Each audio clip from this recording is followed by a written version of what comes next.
Hello, self solutions എന്ന YouTube ചാനലിലേക്ക് നിങ്ങൾക്കെല്ലാവർക്കും സ്വാഗതം.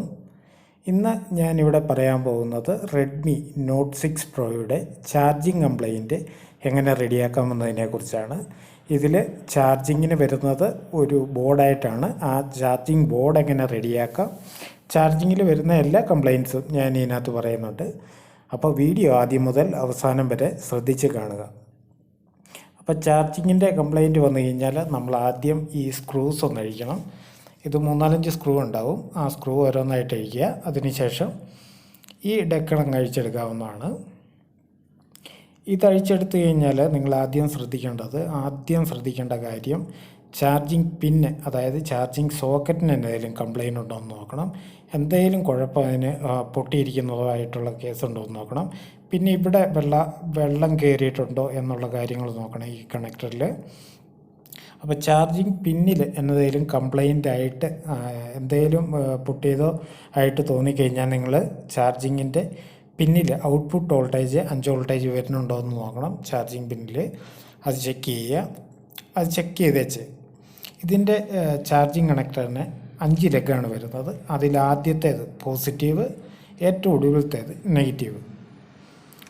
ആദ്യത്തേത് പോസിറ്റീവ് കണക്ഷനാണ്. ആ പോസിറ്റീവ് കണക്ഷൻ ഈ കണക്ഷനാണ്.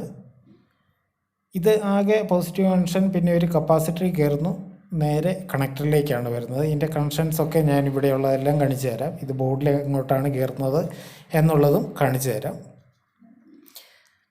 പോസിറ്റീവ് കണക്ഷൻ ഇതിനകത്ത് കയറുന്നത് ഈ പോയിന്റിലേക്കാണ്. നെഗറ്റീവ് കണക്ഷൻ കയറുന്നത് ഏറ്റവും ഒടുവിലത്തെ പോയിന്റിലേക്ക്. ഈ കപ്പാസിറ്ററിലേക്ക് പോസിറ്റീവ് വോൾട്ടേജ് കയറുന്നുണ്ട്. ഈ കപ്പാസിറ്റർ ഷോർട്ട് ആണെന്ന രീതിയിൽ പോസിറ്റീവ് വോൾട്ടേജ് ഇങ്ങോട്ട് വരാതിരിക്കും. അപ്പോൾ അതൊന്ന് ചെക്ക് ചെയ്തേക്കുക. ഈ പിന്നിലേക്കൊന്നും അല്ല കയറുന്നത്, ഈ കുറ്റിയിലേക്കാണ് ഇതിൻ്റെ പോസിറ്റീവ് വോൾട്ടേജ് കയറുന്നത്. സാധാരണ മൊബൈലുകളിലെല്ലാം ഈ കുറ്റി ഗ്രൗണ്ട് ആയിരിക്കും. ഈ 2 സൈഡിലെ കുറ്റിയിലേക്കാണ് ഒരു പോസിറ്റീവും ഇങ്ങേ സൈഡിലെ നെഗറ്റീവും കയറുന്നത്. ഇവിടെ വരുമ്പോൾ ഇതിലേക്ക് വരും പോസിറ്റീവ്.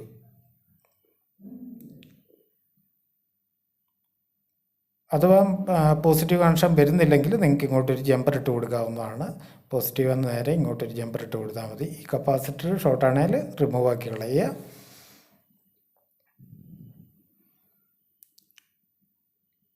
പിന്നെ നെഗറ്റീവ് കണക്ഷൻ നിങ്ങൾക്ക് എങ്ങോട്ട് വേണമെങ്കിലും ഗ്രൗണ്ടിലോട്ട് കൊടുക്കാവുന്നതാണ്. ഇന്ന സ്ഥലമൊന്നുമില്ല, ഗ്രൗണ്ട് എങ്ങോട്ട് വേണമെങ്കിലും കൊടുക്കാം. അതുകൊണ്ട് തന്നെയാണ് പോസിറ്റീവ് കണക്ഷനെ കോൺസെൻട്രേറ്റ് ചെയ്ത് പറയുന്നത്. പിന്നെ ഈ കണക്ടറിൽ വാട്ടർ ഡാമേജ് ഉണ്ടോ എന്ന് നോക്കണം. പിന്നെ ഇങ്ങോട്ട് ബോർഡിന് അങ്ങോട്ട് വന്നു കഴിഞ്ഞാൽ ഈ സ്ട്രിപ്പിന് ഡാമേജ് ഉണ്ടോ എന്ന് നോക്കണം. ചിലപ്പോൾ ബാറ്ററിയൊക്കെ ഇളക്കുകയാണെന്ന രീതിയിൽ പൊട്ടാനും ഡാമേജ് വരാനുള്ള സാധ്യതയുണ്ട്. ഇങ്ങോട്ടാണ് പോസിറ്റീവ് വോൾട്ടേജ് കയറുന്നത്. ഈ കണക്ഷനിലേക്ക് പോസിറ്റീവ് വോൾട്ടേജ് 5 വോൾട്ടേജാണ് വരേണ്ടത്. ഈ പിന്നുകളിലൊന്നുമല്ല, ഈ സൈഡിലെ കുറ്റിയിൽ തന്നെയാണ്. അത് ബോർഡിലൂടെ കയറി ചാർജിങ് സെക്ഷനിലൂടെ വന്ന് ബാറ്ററി കണക്ടറിൽ 4 വോൾട്ടേജ് ചാർജിങ് വോൾട്ടേജ് വന്നു കഴിഞ്ഞാൽ നിങ്ങളുടെ ചാർജിങ് സെക്ഷനൊക്കെ ഓക്കെയാണ്. വേറൊരു കംപ്ലൈൻറ്റും ഇല്ല. നെഗറ്റീവ് ഇങ്ങേ സൈഡിലാണ് വരുന്നത് കേട്ടോ. ഏറ്റവും ഇപ്പുറത്തെ സൈഡിലത്തെ കുറ്റിയിലാണ് നെഗറ്റീവ് കണക്ഷൻ വരുന്നത്. അപ്പോൾ ഇതിൻ്റെ ചാർജിങ് സെക്ഷനെ പറ്റി അധികം കാര്യങ്ങളൊന്നും പറയാനില്ല. ഇത്രയും കാര്യങ്ങളൊക്കെയാണ്. ഏറ്റവും കൂടുതൽ ഇതിന് വരുന്നത് ചാർജിങ് കണക്ടർ തന്നെയാണ്. ചാർജിങ് കണക്ടർ, പിന്നെ ആ പറഞ്ഞ ജമ്പർ, പിന്നെ വോൾട്ടേജ് ഇങ്ങോട്ട് വരുന്നുണ്ടോ എന്ന് നോക്കുക. ഇതാണ് നെഗറ്റീവ്, ഇത് പോസിറ്റീവ്. ഈ 2 കണക്ഷനിലേക്ക് 5 വോൾട്ടേജ് കാണിക്കുന്നുണ്ടോ എന്ന് നോക്കുക. കാണിക്കുന്നുണ്ടെങ്കിൽ അത്രയും കാര്യങ്ങളൊക്കെയാണ്. പിന്നെ ബാറ്ററി കണക്ടറിൽ 4 വോൾട്ടേജ് വരുന്നുണ്ട് എന്ന് ഉറപ്പ് വരുത്തുക. അങ്ങനെയാണെന്ന രീതിയിൽ ചാർജിങ് സെക്ഷനും ഓക്കെയാണ്. അപ്പോൾ ഇത്രയൊക്കെ ഉള്ളൂ ഇന്നത്തെ വീഡിയോ.